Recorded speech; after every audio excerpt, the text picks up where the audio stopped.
Welcome to Monac TV viewers. இன்றைக்கி நான் செய்கிறது மட்டன் குழம்பு வித் மட்டன் வறுவல். இது ரெண்டும் நம்ம தனித்தனியாக செய்ய போகிறதில்ல. ஃபஸ்ட்டு வந்து மட்டன் குழம்பு செஞ்சுட்டு அதிலேருந்து நம்ம தனியாக வந்து மட்டன் எடுத்துகிட்டு அதை வந்து நம்ம வறுவலாட்டம் செய்ய போகிறோம். ஸோ வீடியோ வந்து ஃபுல்லாக ஸ்கிப் பண்ணாமல் பாருங்கள், அப்போ தான் உங்களுக்கு புரியும். இப்போ வந்து மட்டன் குழம்புக்கு தேவையான பொருட்கள் என்னென்னு மட்டும் பார்க்கலாம். நான் 1/2 கிலோ வந்து மட்டன் எடுத்திருக்கேன். இது வந்துட்டு குட்டி குட்டியாக வெட்டி வச்சுருக்கேன். இந்த மாதிரி வெட்டிக்கோங்க, அப்போ தான் வந்துட்டு வேகிறதுக்கு ஈஸியாக இருக்கும். நான் பாத்திரத்தில் தான் செய்ய போகிறேன், குக்கரில் செய்ய போகிறதில்ல.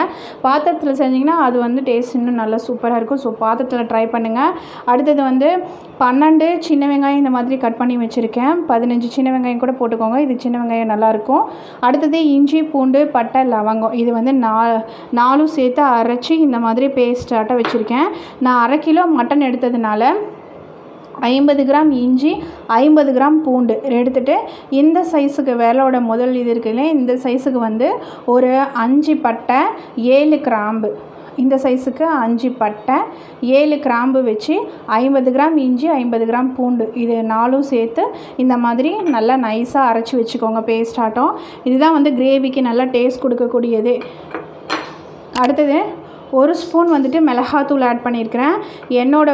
இந்த குழம்புக்கு வந்துட்டு 1 ஸ்பூன் எனக்கு வந்து போதுமான அளவு. உங்களுக்கு வேணும்னாலும் இன்னும் ஆட் பண்ணிக்கோங்க. நீங்கள் எவ்வளோ மிளகாத்தூள் ஆட் பண்ணுறீங்களோ அதுக்கு 2 மடங்கு வந்துட்டு நம்ம மல்லித்தூள் ஆட் பண்ணணும். நான் 1 ஸ்பூன் மிளகாத்தூளும் 2 ஸ்பூன் மல்லித்தூளும் வச்சுருக்கேன். அடுத்தது தக்காளி, ஒரு 5 தக்காளி, சின்ன தக்காளியாக 5 தக்காளி வந்து இந்த மாதிரி அரைச்சி வச்சுருக்கிறேன். நீங்கள் பெரிய தக்காளியாக இருந்தால் 4 எடுத்துக்கோங்க, போதுமானது. அதுக்கப்புறம் 1/2 கப்பு வந்து தேங்காய் நைஸாக அரைச்சி வச்சுக்கோங்க. தேங்காய் ஊற்றுனீங்கன்னா கிரேவி இன்னும் சூப்பராக டேஸ்ட்டாக இருக்கும். உப்பு, கருவேப்பிலை வந்து வறுவலுக்கும் இதுக்கும் சேர்த்து நிறையா வச்சுருக்கேன் நான். அடுத்தது எண்ணெய். வாங்க இப்போது மட்டன் குழம்பு எப்படி செய்கிறதுன்னு பார்க்கலாம்.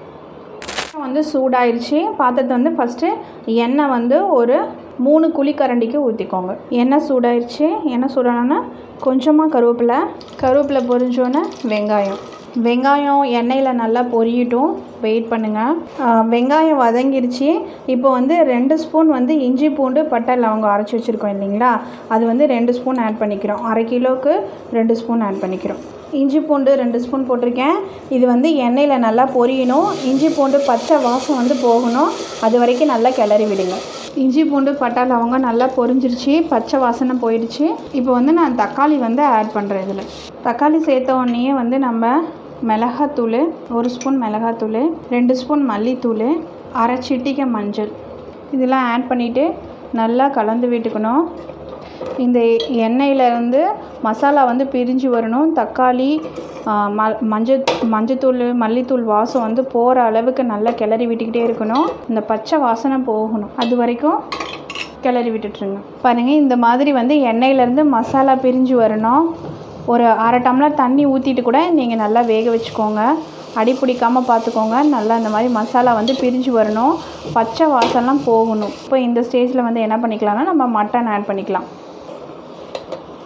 எப்போவுமே வந்து கறி ஆட் பண்ண உடனே வந்து தண்ணி ஊற்றாதீங்க. இந்த மசாலாலேயே வந்து நல்லா கலந்து விடுங்க.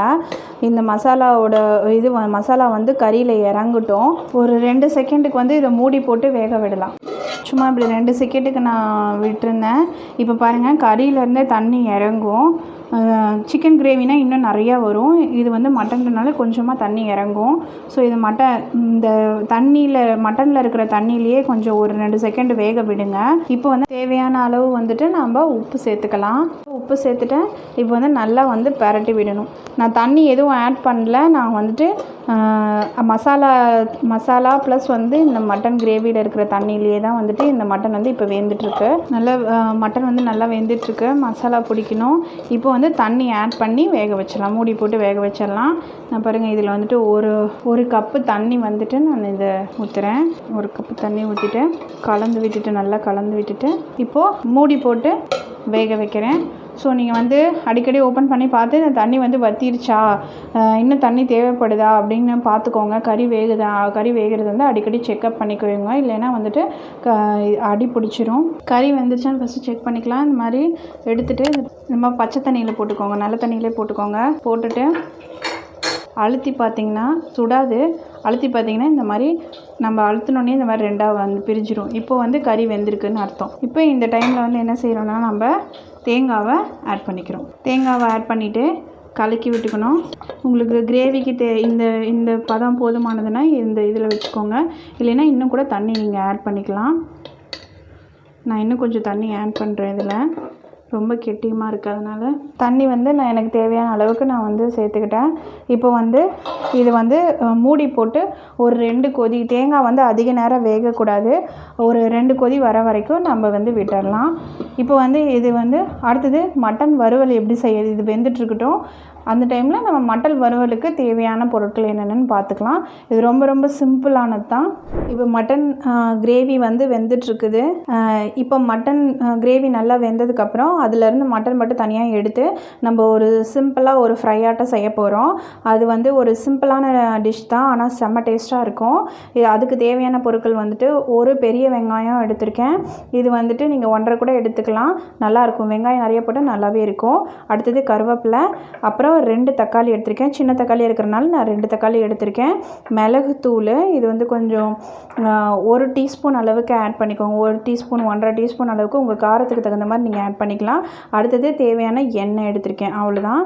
இப்போ கிரேவி வெந்ததுக்கப்புறம் நம்ம மட்டன் ஃப்ரை எப்படி பண்ணுறதுன்னு பார்க்கலாம். தேங்காய் 2 கொதி வந்துச்சு. இந்த டைமில் கொத்தமல்லி தூவி விட்டுட்டு நம்ம அடுப்பை ஆஃப் பண்ணிடலாம். இப்போது மட்டன் கிரேவி ரெடி ஆகிடுச்சு. இப்போ இதிலேருந்து நம்ம மட்டன் எடுத்து நம்ம வறுவல் செய்ய போகிறோம். ஃபஸ்ட்டு எண்ணெய் ஊற்றிக்கிறேன். எண்ணெய் சூடானதுக்கப்புறம் வெங்காயம் போட்டுக்கிறேன். வெங்காயம் ரொம்ப நல்லா பொரியணும் அப்படின்னு அவசியம் கிடையாது, சும்மா லைட்டாக வெந்திருந்தால் நல்லா டேஸ்ட்டாக இருக்கும். இது வெந்துட்டுருக்கட்டும். நான் கிரேவியிலேருந்து வெறும் கறியை மட்டும் தனியாக எடுத்து வச்சுருக்கேன், மட்டனை மட்டும் தனியாக எடுத்து வச்சுருக்கேன். கொஞ்சம் ஒரு கரண்டி குழம்போடு எடுத்து வச்சுருக்கேன். இதை இப்போது வெங்காயம் லைட்டாக வெந்துருச்சு. இது லைட்டாக கொஞ்சம் வதங்கினா போதும், ரொம்பலாம் வதங்கணும்னு அவசியம் இல்லை. வெங்காயம் இந்த மாதிரி கண்ணாடி பதத்துக்கு பொரிஞ்சோடனே நான் இந்த 2 தக்காளியை வெட்டி வச்சுருக்கேன் இல்லையா, அதை சேர்த்துட்டேன். இப்போ இது கொஞ்சம் லைட்டாக வதங்கட்டும், ரொம்ப அதிகமாக வதங்கணும்னு அவசியம் இல்லை, லைட்டாக வதங்கட்டும். தக்காளி இப்போ லைட்டாக வதங்கியிருக்கு. இப்போ நம்ம கிரேவிலேருந்து எடுத்து வச்சுருக்கோம் இல்லையா, இந்த மட்டனை இதை ஆட் பண்ணிடுறோம். இப்போ மட்டனில் இந்த கறியை ஆட் பண்ணியாச்சு. இது கொஞ்சம் நேரம் நல்லா இதாகட்டும். ஹையில் வச்சுக்கோங்க, அடுப்பை ஹையில் வச்சுக்கோங்க. இப்போ நான் கருவேப்பிலை ஆட் பண்ணுறேன். எண்ணெயில் கருவேப்பிலை பொரியக்கூடாது, இந்த டைமில் தான் நம்ம ஆட் பண்ணோம். இது ஒரு டைம் கலந்து விட்டுக்கலாம். கருவேப்பிலை வாசம் உங்களுக்கு நல்லா தெரியும் இந்த டைமு. இப்போ நான் மிளகு வச்சுருக்கேன் இல்லையா, அந்த மிளகு ஆட் பண்ணுறேன். ஒரு கரண்டி கிரேவி நம்ம மட்டன் குழம்பு செஞ்சுருக்கோம் இல்லையா, அது சேர்த்துக்கிறேன். இது எவ்வளோ தடவை நம்ம எவ்வளோ நேரம் சூடு பண்ணுறோமோ அந்த அளவுக்கு இது ரொம்ப டேஸ்ட்டாக இருக்கும். சூடு பண்ண ரொம்ப டேஸ்ட்டாக இருக்கும். ஸோ ஹையில் வச்சு இந்த மாதிரி நல்லா இது பண்ணி விட்டுக்கோங்க, கலக்கி விட்டுக்கோங்க. ஸோ இந்த மாதிரி பாருங்கள், நல்லா நம்ம ஊற்றின குழம்பு எல்லாமே வற்றி வந்துருச்சு. இது இன்னும் எவ்வளோ நேரத்துக்கு வேக விட்றீங்களோ அந்த அளவுக்கு நல்லா டேஸ்ட்டாக இருக்கும். நான் பாருங்கள் நல்லா சுருண்டு வந்துருச்சு இதெல்லாமே, கறி எல்லாமே. ஸோ இதை நம்ம ஒரு இதுக்கு அடுப்பை ஆஃப் பண்ணிவிட்டு வேறு ஒரு இதுக்கு மாற்றிக்கலாம். Mutton gravy with mutton fry நீங்கள் இந்த மாதிரி செஞ்சு பாருங்கள். இந்த மட்டன் குழம்புல கிரேவியிலேருந்து தான் மட்டன் எடுத்து இந்த மாதிரி நீங்கள் ஃப்ரை பண்ணிங்கன்னு சொல்லிட்டு சொன்னால் நம்பவே மாட்டாங்க. ஏன்னா இது தனியாக ஒரு செம்ம டேஸ்ட்டில் இருக்கும். இதே மாதிரி நீங்கள் வீட்டில் செஞ்சு பாருங்கள், உங்களுக்கு தெரியும். உங்களுக்கு இந்த வீடியோ பிடிச்சிருந்துச்சுன்னா உங்கள் ஃப்ரெண்ட்ஸ்க்கு ஷேர் பண்ணுங்கள். மறக்காமல் எங்கள் சேனலை சப்ஸ்கிரைப் பண்ணுங்கள். பக்கத்தில் இருக்கிற பெல் ஐக்கானை கிளிக் பண்ணி வச்சுக்கோங்க. தேங்க்ஸ் ஃபார் வாட்சிங் திஸ் வீடியோ.